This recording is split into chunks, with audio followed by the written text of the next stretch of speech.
The ultimate football fan is now here. All the biggest fan channels in one place. Flex Nights down. 100% Chelsea. Arsenal Fan TV. All about the fans. Why is he on the fucking pitch for? For what? Exclusive content only here. Hello, boys and girls, and welcome to The UFF Daily Football Show. The #1 source, everything going on in the football world, daily. UFF. Do what you have to do.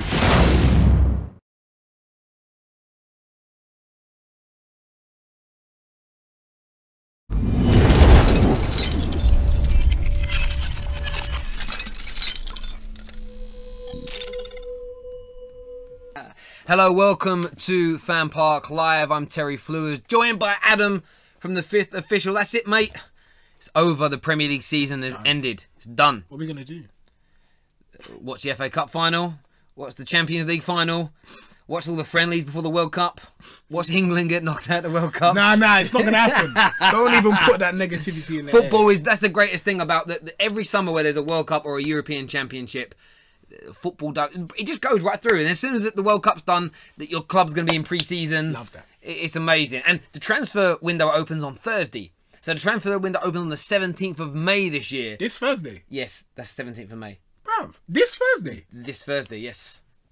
So there's so much to look forward to in the footballing spectrum, but the season has come to an end. Some excellent performances from teams today, some lackluster ones. It was pure end of season drama. It really, really was. So we're going to do a bit of a different show. Obviously, we're not going to review individual games, okay? We're not actually going to talk any of the stuff we've spoken about for the majority of our shows so far this year. So I don't want to hear about Wenger in or Wenger out. I don't want to hear about parking the bus. I don't want to hear about Liverpool's defending or anything along those lines. What we're going to talk about is a list of things in the first half of today's show. And Jay in the call room, he's going to be very specific with you when you call. So our number, if you don't know it, is 0203 606 0315. But what me and Adam want to hear from you about is quite simply, we want to hear about who the best player of this season was, in your eyes. You don't have to copy the media and say Mo Salah. You can say Kevin De Bruyne. You can say Pierre-Emerick Aubameyang. I'll touch on why maybe that can be an option in a moment. Most improved player, the biggest flop, either club or player manager. The best signings, and of course the biggest overachievers as well. People, players, coaches and clubs that have done things you did not expect, the biggest shocks. That's what we're going to speak about in the opening part of this show. And Jay will be taking your calls on those subjects only. But Adam, from your point of view, a couple of those things there. We'll do them quite quickly. Who's been your player of the season? Kevin De Bruyne. Hands down. Kevin De Bruyne. Yep. Okay, I'll leave that one there. People can ring up and debate why with you on that one. Who's been the most improved player? Who's sort of improved the most over the course of this season for you? Andrew Robertson, Liverpool, left back. Great shout there. Who's been the biggest flop? Either Renato Sanchez. he is. He's terrible. I don't even know if he's a footballer anymore. That's how bad he's been. He's not. Best signing. Okay, it's too soon. I want to give it to Aubameyang, but it's way too soon for me to do that. Why is it too soon? Because I think he didn't have a full season. People are saying that his start was similar to what Morata did and what Lukaku did. Didn't you just read that stat to me a minute ago, though? What was the stat? You guys might not know this. What, that he scored? Oh, yeah. That he scored more goals than Lukaku and Sanchez combined in 2018. But, the only thing is, it's like you never know. It could have fallen away in the second half of the season. Okay. So I think it's a bit difficult. And also, but didn't you say he's the fastest player to get to 10 Premier League goals in Premier League history? Didn't you say that? Yeah, I did. I can't remember if it was Premier League or Arsenal's history. History. One of the two. It's pretty good. Yeah. And who's been your biggest overachievers? Who has done something this year you didn't expect to see from them? I have to give that to Burnley. Have to, because I thought they were going to go straight back down. I even think that Sean Dyche has got them playing some decent football. So yeah, I have to give it to Burnley. Cool. Hello, welcome to FanPark Live. What's your name? Mick. Mick? Yeah. Lovely, Mick. You want to tell us who the signing of the season has been? Go for it. Yes, my signing of the season for me, I know you is Arnautovic from West Ham, because when he's kept them up on his own basically. Okay. That's my opinion. Yeah. Okay. He's done well. I mean, were you disappointed with his start? Because his start in a West Ham shirt wasn't particularly good, was it? Yeah, but think about it. If you take Arnautovic out of that team, then where would they be right now? They'll be in the Champions League. There's no goals you'd in be, that team You'd be at all. in the Championship. Yeah. No, mate, it's a really good shout. I assume you're a West Ham fan.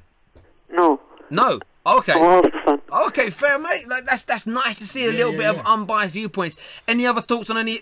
Who's been your biggest overachievers of the season? You mean by a team? Yeah, the team or player or manager who's done something you did It's not got to be expect from Burnley. him. That's Burnley. the obvious one. Can't look beyond Burnley. And I think you got to give credit to Chris Hughton. He doesn't get as much credit as he deserves. Yeah, You know? Brighton have done fantastically well. They really have. Mate, really appreciate your call. Thank you very, very much. And that's the type of calls that we want, talking about these things here. Let me do something.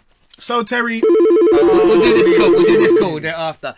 Hello, welcome to FanPark Live. What's your name? Noah. Hello, Jeez. Noah. No man like Noah. I haven't seen heard from Noah in so long. I know. We blocked his number for a few. We didn't really. We didn't know. We didn't know. So, what is it you've rung to speak about? Yeah, I just want to speak about this season, really, like all players, really, and all managers, like what you were asking at the start of the show today. Okay, so who has been your best player? Who's been your standout individual of the Premier League season? There's a few. I think Salah and De Bruyne have to be up there. Obviously. Yep. I think Sane also has to be up there. Yep. I'm really struggling to pick one standout player. I don't think I could give it to an Arsenal player, if I'm going to be completely honest. Yeah, of course. You can't. That's impossible. That's impossible. Because they haven't just done it all season, whereas Salah, De Bruyne, they've done it all season. If I'm going to pick someone, it probably has to be De Bruyne, but I wouldn't really want to pick one person. Why would you say De Bruyne over Salah? Because, De Bruyne, hasn't he done it consistently through more than one season? Yeah, but the last 2 seasons he has had injuries, his first 2 seasons he had injury layoffs, so he hasn't hit the same consistency that he has done this season. But I mean, he hasn't scored the same goals that Salah has.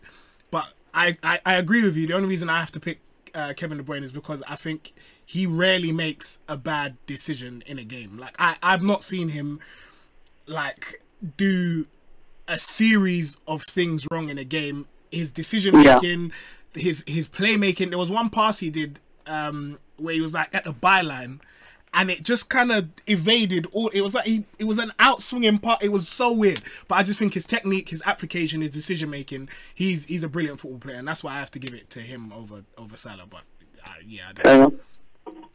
Good, mate. Go on, Noah. Go on. One more point. Go on. All right. I just want to mention something about Aubameyang, and then just really quickly the flop of the season. Yeah. What about Aubameyang? Yeah, you have to give it. You have to give him some credit. Obviously, he hasn't done it for a full season, nor has he done it for more than one season. And obviously, you have to consider the fact that he's coming to a team, and this team wasn't the best attacking team in the Premier League by any means whatsoever. Arsenal, I'm on about, and it wasn't really a team with great players. You could say he's kind of done it for us this season since he's come into Arsenal, because he's made the difference when it comes to those clinical times where we need the goal. So you think he's the best signing? Sorry? So you think he's the best signing of the season? In terms of Arsenal or every single club? You choose. You tell me. No, obviously he's the best signing of Arsenal of the season. Yeah, yes, I'll go with. But I think what you have to look at is there are strikers that are struggling at the moment. For example, I was going to say that Morata's been the flop of the season. Yeah, Pogba's alongside him, but, let's just put it as Morata. But I'm just laughing because Terry made a face. Terry doesn't. The thing is, if you look how bad Morata's been, if you look how bad Renato Sanchez has been, as you've mentioned, Pogba doesn't come anywhere near that, so it's a nonsense. It really, really is. Mate, appreciate your call, Noah. Thank you very, very much. We're getting on for 4... Cool. So just anyone who, sorry, the whole Pogba flop thing is just ridiculous. Listen, anyone who's calling up, we're not taking phone calls, reviewing individual games today, talking stats. We don't want to hear about people moaning about Wenger, moaning about Jose parking the bus. We're here to talk about the best players, the worst players, the best signings, the overachievers of this season. You've got to ring up with one of those points to talk. You're not getting through onto the airlines. And on that's that it. Note, Terry, go on. Just do me. Who's been your best player of the season? Mo Salah. Okay. Yeah, Mo Salah just he's done. He's not just all the goals and his creativity and his brilliance. He's done it in some seriously important moments in games to Liverpool. He really has. Love that. Most improved. In fact, tell me, most improved at Man United. Okay, well, overall in the league, I was going to go Robertson at Liverpool again. I think that he came in, he struggled to get into the team, and since he's got in, he's just got better and better. At Man United, most improved, I'd go with Ashley Young. He's been changed. He got changed in positions. He's done a brilliant job as being a fullback. So I think it's an improvement in he's probably been his best Man United year. And he's been there like 8-9 years or whatever now. Maybe a bit less than that, actually. Maybe about 6-7 years. And yeah, so I'd give it to Ashley Young. And understated as well. Biggest flop. Oh, wow. Yeah. I had massive expectations for Morata at Chelsea. So I get your point. Renato Sanchez has probably been the worst performing player and the biggest flop in the league. However, it's about expectations. I expected Morata. I wanted him at Man United. When Chelsea signed him, I was worried. I was concerned. And not only is he not delivered, he just looks... He's like living in a cave. He's just like... He's gone. What does he do? You got that meme of Homer Simpson walking backwards into a bush. Yeah. It's like he just, as soon as his confidence went, it's just like all he's done is, I just don't want to be in the limelight. That's it. It's like right now, I think he'd rather be on the bench than in the starting lineup. Yep. That way, if he doesn't come on, he doesn't want to shoulder the responsibility of Chelsea not winning a game. I think he preferred it to make me feel. And I think what makes it worse is that he had such a brilliant start. Remember that goal he scored against Stoke, where he ran through 3 defenders. Got a winner against Man United, big game at Stamford Bridge, and you're like, wow, this guy looks great. And then that's the thing, a test of a player. And it's why I was so impressed with Man City this year, because when they did lose some games or they had some bad results, they bounced back. That bounce back ability. And that's how the difference between a truly world-class player and a talented individual. When the going gets rough, whether it's you get dropped by the manager, you fall out with the coach, that you have 3 or 4 bad games, you get dropped, whatever it may be. As a team, you lose a game or you have a couple of bad decisions go against you. If that consumes you and you sulk or you lose your confidence or you stop trying so hard or you just... Anything like that mental weakness is what stops you from being an elite level football player and one of the very best at it. And Morata's been my flop. So on that note, because as you said, Lukaku has gone through 10 games, is it, without scoring? Is that the reason that he wouldn't get best signing for you? Or is he a candidate? No, he wouldn't get best signing because of that reason. But Lukaku came back through the end of that. When he came back through that Bayern run, not only was he scoring goals again, he came back and was playing better football. Okay. If you go back, he was holding the ball up better, his interchange was a bit better. And it needs to be more improvements from Lukaku, so I wouldn't give him best signing. And my biggest overachiever, Burnley. Hello, welcome to FanPark Live. What's your name? Hello, my name's Aaron. Hello, mate. Who do you support? I support Liverpool. Good. So what is it you've rung us to speak about? Yeah, what you lot are talking about, worst signings. So who do you give your best player to this year? What are the 2 or 3 areas you want to talk about? Okay, the best player, I think the best signing this season has been Mohamed Salah. Okay, yes. I think, hands down by a mile, he's been the best signing this year, definitely. Coming into the league, today he broke the record for most goals scored in a whole season. And he's a right winger. A lot of people don't think about it. He ain't a striker. He ain't out and out striker like Harry Kane is, Okay. He plays on a right wing. I think only Lionel Messi, has as a right winger has, done it consistently. How many right wingers in the world come to any league and score, 32 goals in a single season. But yeah, for those reasons, I definitely have to give it to Mohamed Salah. And when we look at the other side of it, so things like the most improved player or sort of the biggest flops, who stand out in those areas for you? Most improved player, I have to give it to Andrew Robertson, definitely. He was relegated with Hull at the end of last season. Battered by Harry Kane on the last day. And he's come into this Liverpool squad. And yeah, it's just amazing, It's not... Obviously, he's kept Moreno out of the team, but I ain't really... I think he's that in itself is a good thing. Sorry? Moreno is one of those liability players, so that in itself, it's a good achievement because the young man, he's been brilliant, and it's an interesting one because a lot of the PFA Player of the Year awards, they pick them in February. And I always get frustrated by it. I get why, because but the season ends, the players all want to go on holiday. They don't want to go to award ceremonies.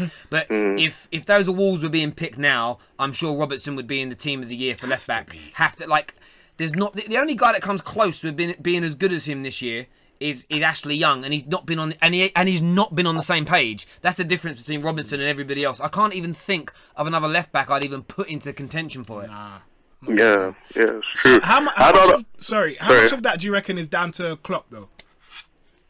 Yeah, Jurgen Klopp's an amazing manager, and you know what? You know the difference between Klopp and Pep Guardiola is like they're coaches as well. Okay. They can really they take players under their wing and improve players. Like they're good coaches as well.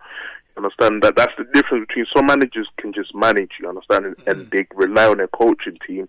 But I think Jurgen Klopp and Pep, like they're coaches. That's the difference between them and other managers. Yeah. So I think a lot of it is down to Jurgen Klopp, and he has, through the transfers that he's made, the players he's bought for Liverpool. You know, I think his record is really good in bringing players in and improving them. You know, so I think definitely. Mate, down to really appreciate your call. We've got some more people to get to, so thank you. Okay then. All right, mate. then, Top man. Thank you. Bro. Cheers.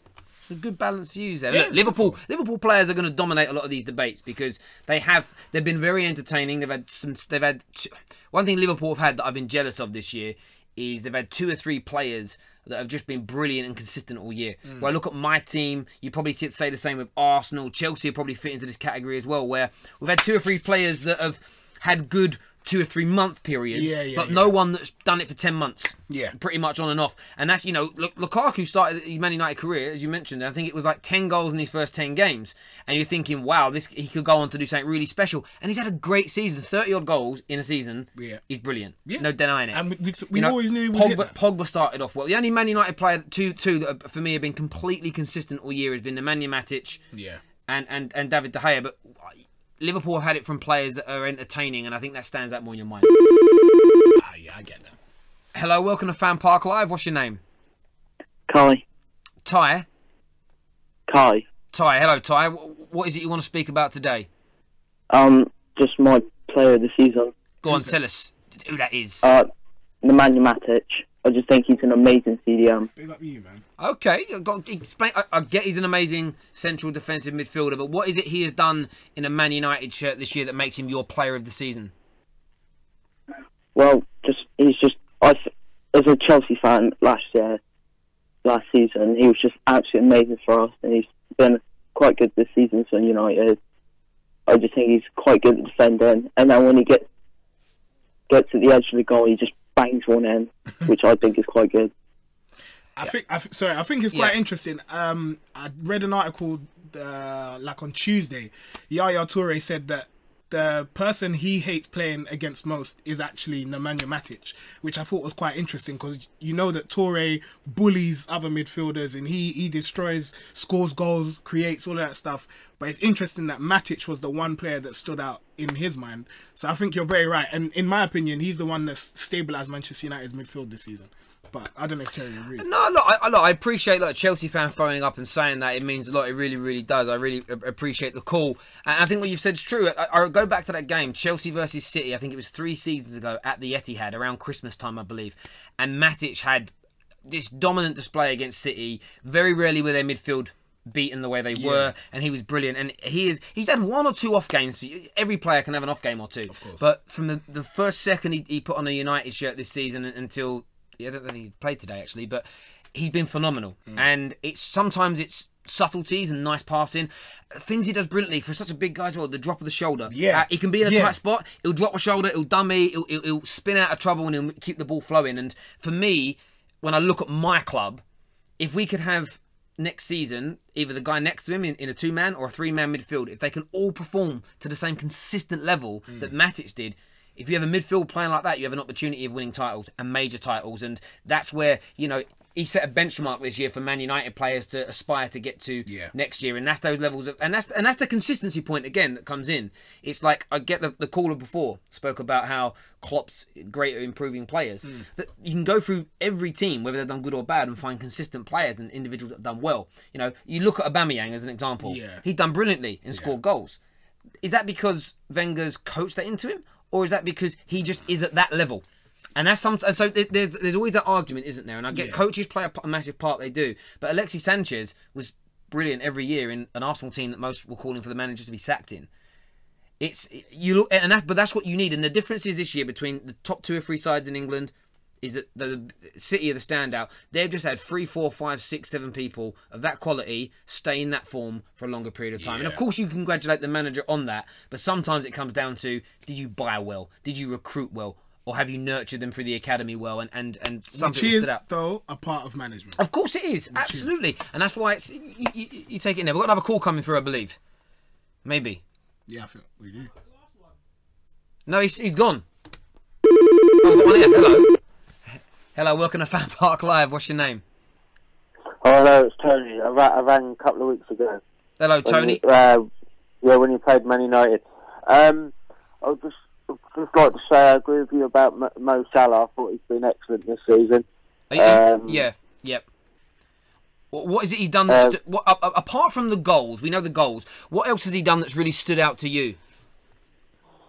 His impact play, his movement on the ball, how he tracks players and how he goes around players and everything like that. And I enjoy watching him. To be fair, how about you? Oh, mate, I had this debate a lot about who's better, and I tend to steer away from it. It's about who I enjoy watching, and Mo Salah excites me. I like the way he plays. I like his low centre of gravity. I love the fact that he scores tap-ins, he scores headers, and then he scores absolutely majestic, beautiful goals. He does everything, and he's a phenomenal player. There's so much about him that I like. The biggest thing for me now, though, looking at Mo Salah, and the second half of today's show is talking about next season's expectations. I'll set that up, the premise of that up now. I look at Mo Salah, and it's like, right, what are you going to do next year? And it's not to slag him off. It's not to try and play. This season is amazing, and it'll always stand there in the record books. The argument now around Mo Salah is to prove you are genuine world class. It's about doing that for your second and your third and your fourth and fifth. If you go back through the Premier League and you look at Alan Shearer, Thierry Henry, Cristiano Ronaldo, you throw these names out there of absolute, and he has to be spoke about in that same breath because he's scoring goals on par with those individuals, if not more than some of them. Ian Rush and Fernando Torres in his pomp, Michael Owen in his pomp.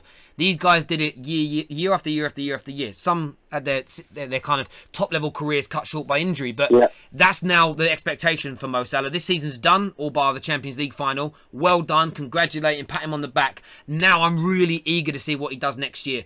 And if he can do it again, then you know you've got a £200 million man on your hands there at Liverpool, and fair play to him. Any other sort of individuals that stand out this season, whether it be for overachieving, underachieving, anything else like that on your mind, Tony? Oh, it's about the Arsenal players. It can be. You can talk about Arsenal, your club, yeah. Who's really in an Arsenal season that's been hit and miss? Who's really stood out for you in an Arsenal shirt this year? Right, let me hear. This player's coming halfway through the season is Mkhitaryan from Man United. I think he's good. He's good on the ball. He can read play, and I think Jose Mourinho, when he was at Man United, to be honest with you, I don't think he actually watched him properly, because I think he's actually a good player. I think he was out of order how he treated Mkhitaryan. I think he should have been playing more, to be honest with you. Mkhitaryan. I don't know if you agree with that. Yeah. Go on. You're not. Yeah. Have you been? I'll answer that question. But Adam, have you been impressed with Mkhitaryan at Arsenal? I think, he was treated badly at Manchester United, but I think he had. I remember that Everton game. He came in. I thought, this guy is classy, and it's kind of petered out towards the end of the season. And I would love to see. He's also wearing a number 77 shirt, which really annoys me. I don't get why he's doing that. But yeah, no, I think it'll be interesting to see what he's going to do next season, because I don't really think he added much else to our squad. We had a squad full of playmakers. We had a squad full of people that can pass and drop their shoulder and do nice little body feints. But our attack is unbalanced, because we need genuine wingers, of which Mkhitaryan isn't one. I've got one another thing to say as well. Go on. Murtad Ozil. I heard a lot of things about his wage he's got. Do you reckon that's way too much for what he's playing like at the moment? Like for the end of the season? Because the last couple of games he hasn't been that good at all. What football fans... I've been screaming this at football fans now for 2 years, and I'll do it again now. What a football player is paid to play is not always... With certain individual players is not always representative of what you should expect from them on the football pitch. And I say that because Ozil, I think... maybe slightly, he's definitely in the top 3 to 4, but he is, for instance, one of the most followed social media players on social media in the world. Okay, he is. I think he has more followers on his personal accounts than Arsenal have in the entirety of theirs. It's huge. So that's just one aspect of it. Right? Okay, so he's the biggest and most celebrated and loved player in Germany, huge country. He's also got the fact that his religious background attracts a lot of people to him as well. You know, you see when he's been on Hajj and he's gone, he's travelled and stuff. The attention he gets from the Muslim community is massive, and that's all great for him as an individual, because it makes him extremely marketable. Yeah. Okay, so when you have a very marketable player, regardless of how you play on the football pitch, you demand a higher salary. You know, just retweeting the club's tweets, right down to you advertising a sponsor that's involved with a club, will do a lot more than, say, Holding doing it in an Arsenal shirt. So Wayne Rooney at Man United, for instance, he was on salary for a while that was on par with Cristiano Ronaldo and Lionel Messi, not because anybody believed he was on the same level of footballing ability, but because on a marketing level, it's Rooney. It was Wayne Rooney, and for a number of years he was on par with them, and it's why Paul Pogba as a midfielder, for me, is no better than Marco Verratti.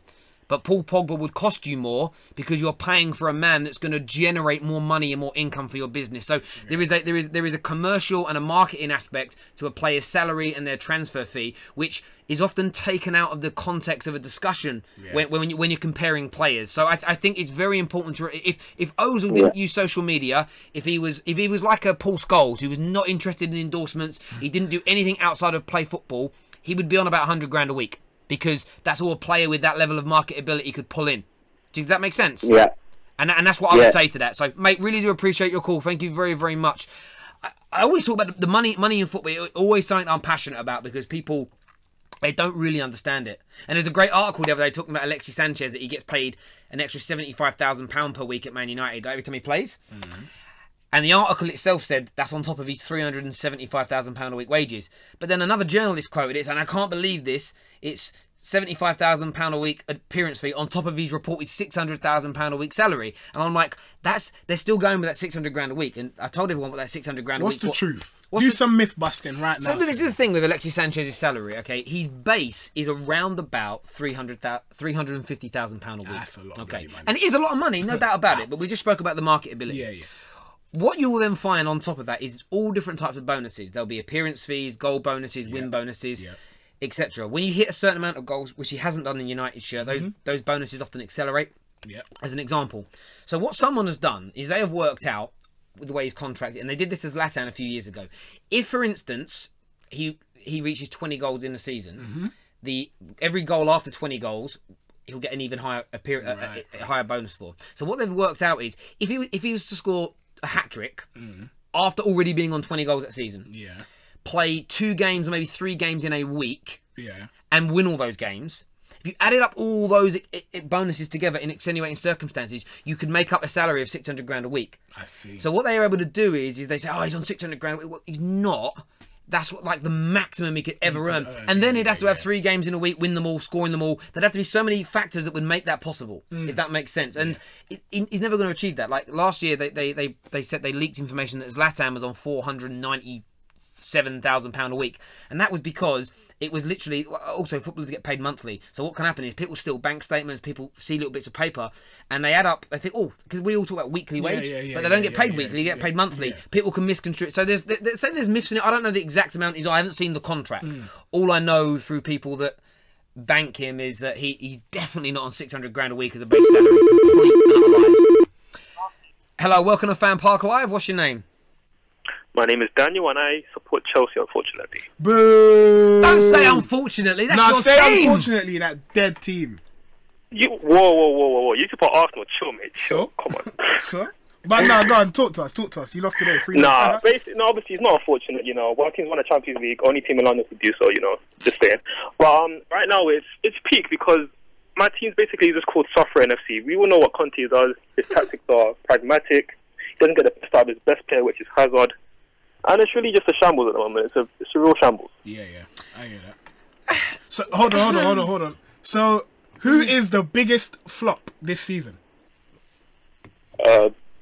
Bakayoko, obviously. Thank you. I'm so glad. Well done. I've actually said the Chelsea board were the biggest flops this year. You know what? They are the big flop because they discouraged Conte in the first place by not getting the signings he wanted, aka players like Alexandro, potentially Sanchez. Another midfielder to replace Matic properly because Bakayoko's not done a job. They also sanctioned Matic leaving over his head. He didn't want him to go. To Manchester United of all people. Look, in all fairness, Chelsea have had a bit of a habit of doing that in terms of, I suppose it's from the player's point of view, it's a nice thing. If you're a player at Chelsea and you know that if you've got a good relationship and you've worked hard, they will allow you to move to the club you want. As a player, that's a good thing. Yeah. But for a manager and the fans, that's an awful policy. But I suppose it's about getting that balance. So let me ask you this question about Conte. Are you? Where do you sit on the situation with him? Now, I would say get rid of him because it's not working. Not because he's a bad manager, but because he's fallen out with the board. Yeah. But who do you hold accountable for the situation Chelsea find themselves in? Well, I'm not reactionary. I don't think you can just blame one person for an entire club's fault in a bad season, which is just a bad season. Yep. The board, first and foremost, definitely have to be held accountable because the signings that we made weren't good enough. Getting rid of Costa, at the time, it was debatable if we should do so. Once you got Morata in, that was never the case. He was never a first starting choice striker for Real Madrid or Juventus. He was never going to replace him. Bakayoko for Matic. He was awful in the Champions League semi-final against Juventus. Why anyone thought he was actually going to be able to replace Matic, I do not know. And Rudiger has been okay, but as I said, in the first place, the recruitment was not good enough. Conte losing almost his belief in the team and wanting to actually make us progress as a team, especially from January onwards, has been shocking. That's what led to us actually falling back in the table because at our point we were level with you guys, Man United, in second, third place, and we should have been maybe pushing towards being near a title race. No one was going to ever be in a title race with Man City. They've been amazing this season. Well done to them. But the fact that we've then regressed so badly, had those poor performances against Watford, Bournemouth, I don't want to go through the rest of them because I'm getting pissed off thinking about them. But it's been a shambles, and the Conte definitely has to hold a lot of blame for it because our squad is definitely better than what it should be and what it's showing. Because the performance week out is terrible. So I was saying this earlier. I go through the Chelsea squad now, and there's still quite a few of your players I would put into my club, Man United's first team. Like for instance, as an example. You said Hazard, Azpilicueta would both get into Man United's starting lineup. Kante would get into Man United's. I mean, absolute guarantee. Those three players would get into the team. And then there's a few. Like Fabregas, you said. Fabregas, I would take at Manchester United. Like you've got some really good players, if that makes sense. Then you start getting to players that are on par, if that makes sense. I actually think Alonso as a left back, he would improve Man United. We don't have a left back. We have an old winger that we play. Young is not a left back. Yeah, but he's done well. But he's not. But he ain't a left back. He's a repurposed winger. Yeah, exactly. He's like it's a bodge job. Do you know what I mean? It's like we're just gonna. Do you know what I mean? One of those. You know when you buy like a computer that's let's say refurbished. He's a refurbished computer. He's just parking it off as new. So Chelsea have got some very good players, top class players, and I think what you put out with Conte, I feel sorry for Conte, and I feel, but he let it go too far in terms of, and this is the interesting thing with managers when they tell the truth. And we've seen that a lot with Conte, and we've seen it with Jose at Man United. When the truth is spoken, it can actually be more of a hindrance. If he was that, he probably shouldn't have gone so public with. It was very obvious what he said without even saying the words. For us to now challenge on two fronts, I need to improve things because this squad isn't good enough. We kind of got through with good tactics last year. Now we really need to push on. And I think some of the players at Chelsea took exception to that. Like, he's got so upset about not getting these new signings and the players we brought in. That's going to have a negative effect on those individuals because footballers are softer now than they've ever been. Fan bases are they're melting snowflakes everywhere. They don't like the truth. Does that make sense? Like, it upsets everybody. And I think Conte was too honest and then he sulked for too long. And as you say, the early 2018 form was abysmal, but I'm not trying to rub salt into the wound, but it's frustrating really because the irony is 2 or 3 decent signings and Allegri coming in as an example in the summer. You could win the league again next year. Like, you've done that twice. They're that good a squad. It's like that's why I don't accept like the players. That's why the players' behaviour annoys me as well at your club because I think they're so much better than they're demonstrating. Some of those individuals out there. No, 100%. I agree. If I'll just to tie in as well. I'm as much as I feel really annoyed about this season as a whole because I don't think we're going to win the FA Cups. Again, part of what I don't like about Conte is even if we go a goal up, we're going to just sit back, invite pressure, and United are actually good when a team just lets them invite pressure onto them. Pogba gets to the final third, and it's going to be a wrap, as we saw against Tottenham. But for next season, I'm actually looking forward to it because I believe we are more than likely going to get Sarri or Jardim, people who are going to actually want to play football. I'm going to say that again, play football. Bloody hell, Conte, oh my God, what he's done to me this season. Anyways, play actual football and let players like Hazard off the leash, players actually get forward, people and actually support this guy because right now we're playing football where it's literally get the ball to Hazard and let him run up the field. Whereas with Salah at Liverpool, he's actually staying in the final third, creating chances for himself, scoring goals. Whereas Hazard, he needs to take the entire team up maybe 40 yards up the field and before he can actually maybe get a chance for himself because people don't realise he's actually a very clinical finisher. It was a period of maybe during the Christmas period where he scored, I think, maybe 8 goals from like 12 shots on target, which is actually a really good record. So for me, Conte's has not got the best out of the players. He's done really good in the first season. I do credit him for that, especially also for getting Kante. He's going to be maybe the best midfielder in the Premier League over the next 5, 6, 7 years, in my opinion. And yeah, I wish him all the best in the future, but it's got to be Sarri or Jardim in next season. And for the FA Cup final, I don't rate Man United. I really don't, but it's going to be a tough one for us to win that. Do you know that's actually become my most favourite thing this year, mate? Really appreciate your call. Thank you very, very much. My favourite thing has become I don't rate Man United, but just that word "but" at the end. It's like no one rates us, but we're second. No one rates us, but we're in an FA Cup final. None of the top 4 rate. Like literally, I would say if you went through most professional pundits, most fans out there, we're the most hated and like we're the worst top 6 side, but we're. Other than City, we're better. We've been better than the rest in terms of results, and I've kind of grown to love that this year because I kind of felt like the one-man team batting away the criticism all year. Yeah. We're going to move the show on now, though, so no more talk about what we've been speaking about. We're going to move on now to next season's expectation. We're going to talk top 6. We're going to run through that pretty quickly. We'll take a couple of phone calls on it. Jay is going to take your phone calls on that now. He'll save them. We're going to be a few minutes before we put you on the air. But remember, before we do that, please download the OneFootball app. Massively important to us. Title sponsors of FanPark Live. Information for that is in the description below. Aside from that, next week, so a little bit of an announcement here. We haven't really gone overly public with this yet, but at 10 p.m. every night, Monday to Friday, for the next 3 weeks, we will be, so I'm doing quite a few of the shows, so Adam and Chris will be in on them as well. We are hosting FanPark Live head-to-head. That's in association with History, okay? You've seen History. They're on Sky. They're on cable. They're all over America. Huge television channel, History, working alongside us for live head-to-head debate shows. So formerly called History Channel, just in case you're wondering. Yeah, but they're now called History. Exactly. It's just History. Okay, so we're working with them. Amazing for us. We're working with one of the biggest TV channels in America, one of the biggest cable and satellite channels in the world. So that's amazing for us to be working with History. But tomorrow night's show is the first one at 10 p.m. Okay, it's the debate between who is the best between Alan Shearer and Thierry Henry. We'll be covering many subjects. Totti versus Ryan Giggs. Brazil versus Italy in the World Cup. The Invincibles versus Man United's treble-winning side. So there are lots of these debates happening every single night. People have already sent us in their videos. We've got studio guests ranging from Claude. We've got DT coming in. We've got some of the guys from the Football Banter Show. Louis from 100% Chelsea. Some great guests coming in. Many more people as well.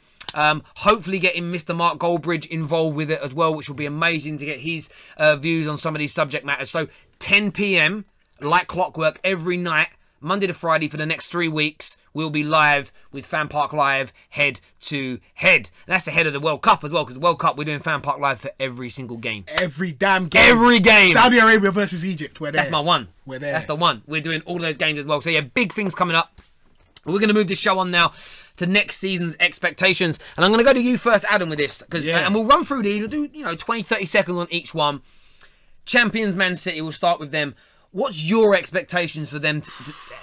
How are they going to progress this team next year? What's the expectations for them as a club? I think there's still some rebuilding to do. Fernandinho is 33. David Silva's 32, 33.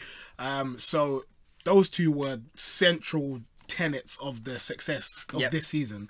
I've already seen that they're willing to pay £50 million for Jorginho from Napoli. So I would imagine he's going to replace Fernandinho.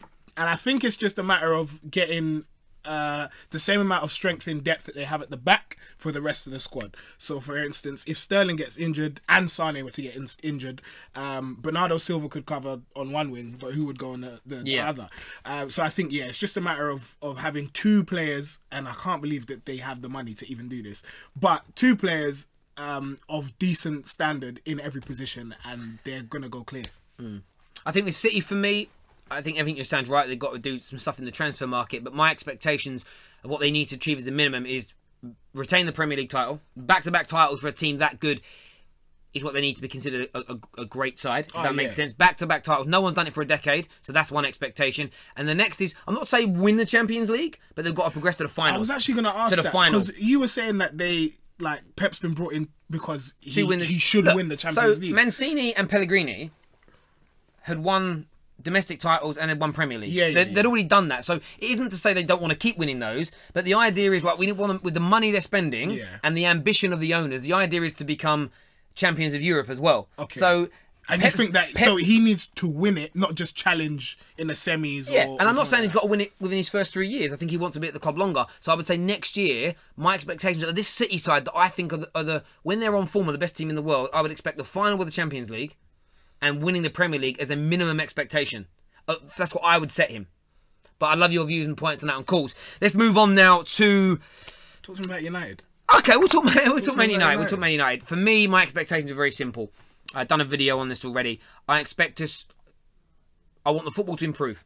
Okay. And I'm not talking, and I've said this to a lot of United fans, I don't expect it to look like Klopp's or Pep's. Okay? Don't put the call through yet. One sec, mate. I don't expect the football to improve. I want it to get better. All right. Be a little bit more entertaining. I want to score more goals, concede less. That's one expectation. The next I want us to put together a good title challenge. Okay? And I mean, with 2 to 3 games to go in the Premier League, I want us to be able to mathematically still win it. 19 points away now. We need to gain that back. That's and it is a lot, but that's my expectations of Jose next year. So better football, and to do that. If he does that, I'm happy to sacrifice not winning a trophy next year by being in that title race. I'm happy with that level of progression, because the word progression is so key. I also want to progress further in the Champions League, and I expect at least a solid performance in a quarter-final.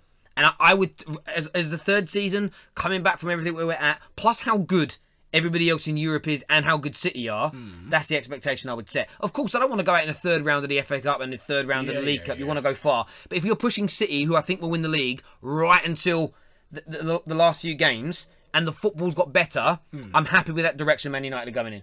Okay. So I would accept that and be happy. However, if we finish the season with less points, if we finish the season with no trophies, if the football goes backwards, if we don't move on from where we are now, will I call for Jose's head? Potentially. Depends how bad it is. But for me, all I keep asking for, and I'll stay consistent, is I want progression. I want us to keep moving forward. And until we reach the absolute pinnacle, and then all you can ask for is consistency, you just want to keep seeing your team move forward. And that's all I want. And so you're not Mourinho out? No. Nowhere near. What do you think of the people that are Mourinho out? I think they're being naive, because yes, you could look at the teams at the bottom that have sacked managers. Some sack people and it saved them. Others sack people and it made no difference, or they sacked them too late. Or look at Swansea. They were down there. They bring someone in. They look like they're going to improve. They end up going out down anyway. So they spent all that money in the January transfer window. Spent all that money sacking a manager. All that money bringing a new guy in for nothing. So you can never tell. For me, you get rid of Jose, it might get better. You get rid of Jose, we might go back 2 years again and start all over again from the same position. I'm not willing to take that risk. No. That's my view on him leave. There's many more multifaceted, but we've got a call coming through though. Hope it's about expectations. If it's not, they're gone. Hello, welcome to FanPark Live. What's your name? Bless you, Adam. What's happening? I'm Jamie. Hello, Jamie. Who do you support, mate? What's happening? All good, bruv. What team do you support? I support Arsenal. Good. So we're going to move on to Arsenal next anyway. So what's your expectations for Arsenal next year with their new manager? First of all, I want like a top quality manager. I'm not interested in Arteta or... No offense to Vieira, he's a legend. I love him, but he ain't got the experience. So that's first of all. I'd like someone like Allegri. I think that's happening, or apparently supposed to be happening, but I don't know. But keep praying, bro. Secondly, I'd like us to sort out our defence. That's the top priority, because our defender's been abysmal for a few years now, not just this season. That's true. Yeah, you're right. And the thing is, Koscielny, he's coming back from a serious injury. So our best defender currently, who I mean has been on the wane for quite a few seasons, he's even out. So that means if we weren't to buy anybody, we've got what? Chambers and Holding, or Mustafi and Holding as our first choice centre back. Like, do you know what I mean? Don't get me started on Mustafi. See what I'm saying? Mustafi's been abysmal. Yeah. Like, I want him gone, to be honest. But Koscielny, I feel a bit sorry for him, because he's been playing with this Achilles injury all season, and he's got a lot of stick for his performances. But I respect him for carrying on when we've needed him, even though he hasn't been great. But yeah, a lot of times Arsenal players get criticised for their attitude, and I feel a bit sorry for him. So what do you? Sorry. What? So the new manager's going to come in. Let's say we get Allegri. What is the minimum expectation next season? Personally, I want top 4 minimum. If we're not in the top 4, then I was going to say I want to change the manager, but I guess it depends on how tight the league is, and other things. Yeah, I've spoke about Arsenal. I did a standalone video on it already, and I set what I think the expectation should be, just for my own opinions. And for me, first and foremost, I think it's about things like not slowing down the volume. There'll always be, every team every season will concede a weak goal or two. It's going to happen, but it's about slowing down the volume of weak goals that you concede. I think for Arsenal, it's about performing better, more consistently in the big games against your rival top 6 clubs. I think they're like sort of individual battles that would improve the mood of Arsenal. And then what you've got to look at is how far away you are over the last 2 years from a top 4 position. I mean, I haven't even looked at the league table today, but if you look right now, it's make me cry, bro. I haven't even looked at it. I'm going to look at it now. I'm going to look at it now, just because I want to get my information right. It's not to make you feel bad. So you're in 6th. You're 13 points. Sorry, 12 points off of a top 4 position. So if you could next season, conceivably, you could gain 15 more points in the Premier League, which is a legitimate improvement. The issue is that Liverpool, Spurs, Man United and City could all gain an extra 3 or 4 points each, and you'd still be outside the top 4. So I think saying, like, of course you want to be in it, you'll set the expectation, but you've got to judge the manager based on, he can only improve Arsenal so far in his first year. And what you might find, you might get a bit of luck. You might have a situation like this year. One lucky thing for everyone in the Premier League is that Chelsea became so poor.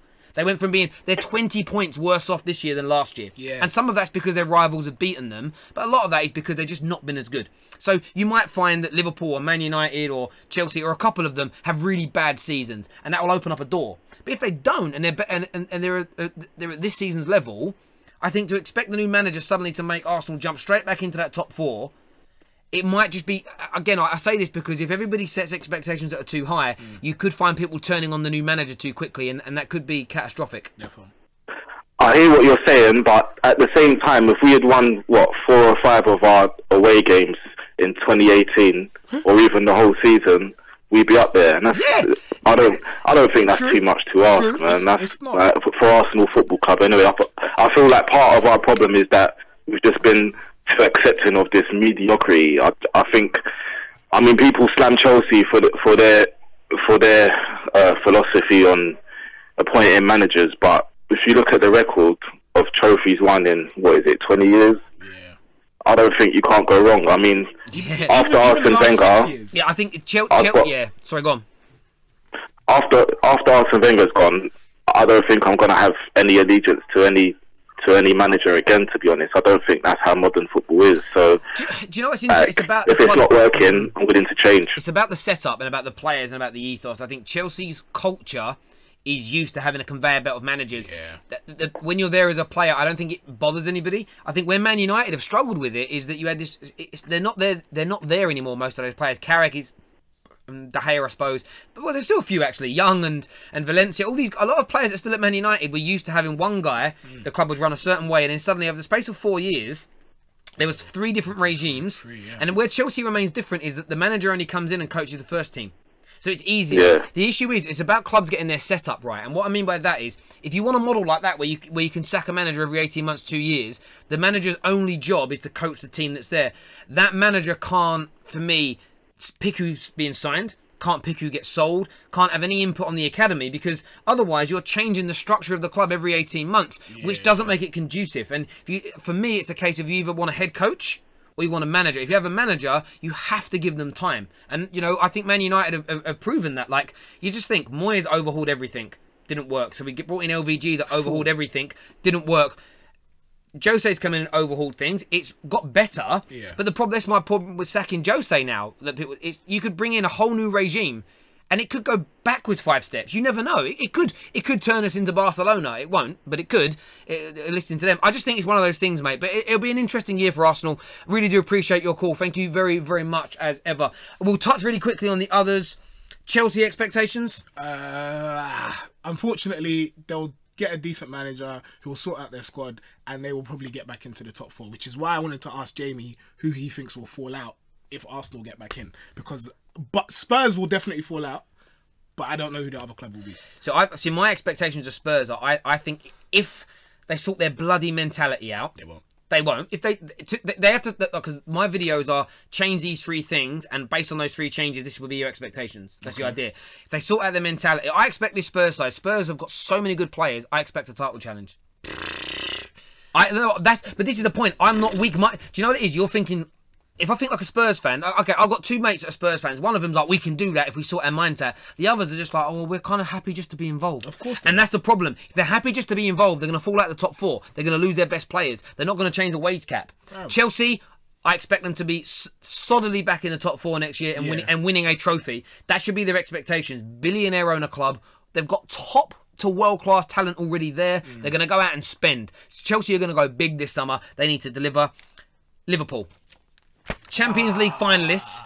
I'm in 2 minds with Liverpool. Exactly. In my other video, I'll put it out there. I said they need, if they're as good as Liverpool fans keep saying they are.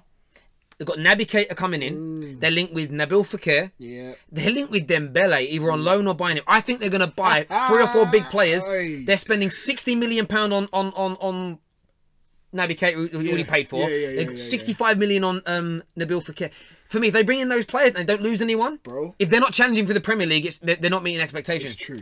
Because they're in the Champions League final. They have to. They keep saying that the only reason that United are in front of them in second is because they've taken their eye off of it. Yeah. If you're saying those 2 things, you have to challenge for the Premier League next year. Which is why it's a bit of a problem. I can kind of see a bit of regression next season. But I can see that happening as well. And we said this earlier. And again, Liverpool fans are going to get so triggered by this. And I don't want you to. I'm not attacking the club. Trigger them, Terry, man. Trigger them, bro. If Mo Salah is still a really good player and scores 25 goals next year, but isn't quite banging in 40 plus, are you going to get Champions League finals again? Are you going to be this high up in the league? You don't know how Naby Keita and anyone else coming in is going to do. There is that question. I'd love to hear your answers on it. Leave that in the comments below. But for my expectations of Liverpool next year, challenging in the same way of Man United, 2 or 3 games to go. You need to be mathematically within a chance of winning the league. Otherwise, I think it's an underachievement. And regardless of what happens, if you don't, you need to win a trophy as well. And that's whether you win the Champions League or not, because they keep telling me they're that good a team, and they are going to strengthen this year and add strength to their depth. And I take on board they say we can't challenge on 2 fronts because we're too weak a squad. Well, the best teams do. Well, this is the point. If you want to, and I made this. What I'm really, really proud of when it comes to, let's say proud of it. It's probably the wrong word. What I'm really impressed with when it comes to Liverpool is that they've done it in the summer, January, and now they're doing it again. They're spending money like a big club. Yeah. And they've got less money than Arsenal, I will add. They're going out there and they're spending the 50, 60, 70 million pounds now on players. And rather than bringing in 4, 5, 6, 7, they just need to bring in 2 or 3 every summer transfer window now. Because they will lose people. Everybody does. But you're talking quality that can come in, that can fit into that Jurgen Klopp mould. Yeah. But for me, so that's what I put it. Man United and Liverpool need to, and Spurs all need to be challenging for the title next year. And then it's Arsenal and Chelsea are battling out to push one or if not 2 of those sides out, if that makes sense. Yeah. So again, it's one of those things for me. If Arsenal finish 6th again next year, that may not necessarily be a bad season, because I think cancelled. No, I say that. No, I say that because I said it last year, but City went on this run that was just beyond anything we expected. There's going to come a point in the next few years where there's a season where 1st and 6th are only separated by 10, 11 points. Yeah. And finishing 6th won't be a bad achievement. In terms of, everyone's going to be that close. But you could actually get to a point where Chelsea finished 6th one year, 3rd the next, win it, and then finish 4th again. But there ain't a great deal. That's how close I think all these teams are going to become. But only if Spurs sort out their mentality, only if Arsenal start to spend big, only if Chelsea give the managers what they want, and if Jose stays at Man United. I'm only messing, but... let everyone know where they can find you. We're wrapping the show up. The 5th Official on YouTube and at TFO Show on Twitter. Yeah, check us out. We're doing a show today, actually. So, yeah, make sure you check us out. Did you say we've got a video, Jay? Oh, we've got a trailer video all about Wenger leaving. We're going to play that for you. We can play it now? The full video is available in the Ultimate Football Fan app. So you can download that. You can only get it on the app. The information for that is in the description below. So get the Ultimate Football Fan app downloaded. Trailers coming up for you right now. Arsene Wenger is leaving Arsenal Football Club. And I didn't know about Arsene until David phoned me one day and said, look, we're going to appoint Arsene Wenger. This guy went a season unbeaten here. Actually, couldn't believe I cried today. Had enough of this shit, fam. I've had enough, blood.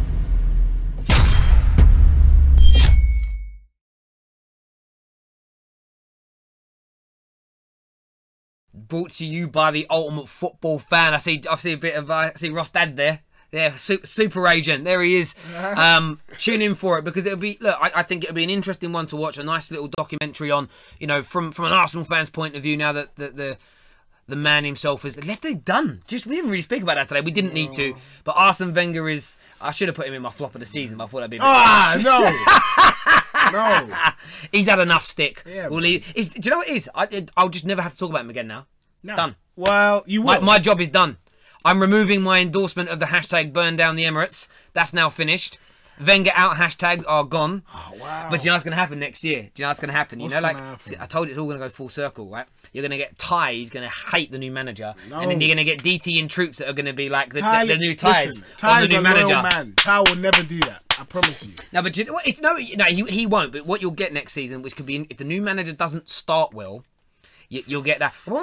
Listen, we're not putting that in the air. The Arsenal manager will do well, and he'll get us back into the Champions League. End of.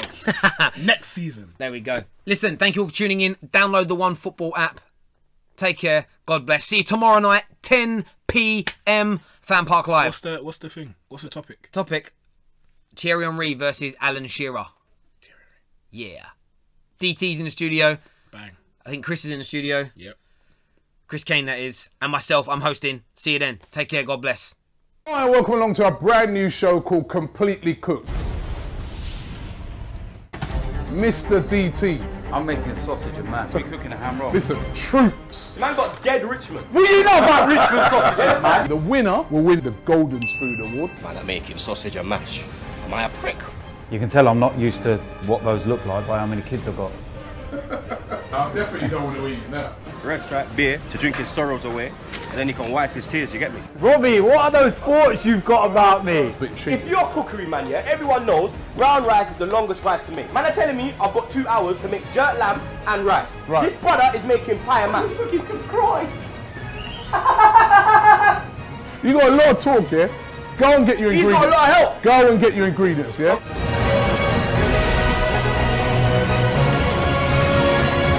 The loser is going to have to wear a full kit to the Emirates.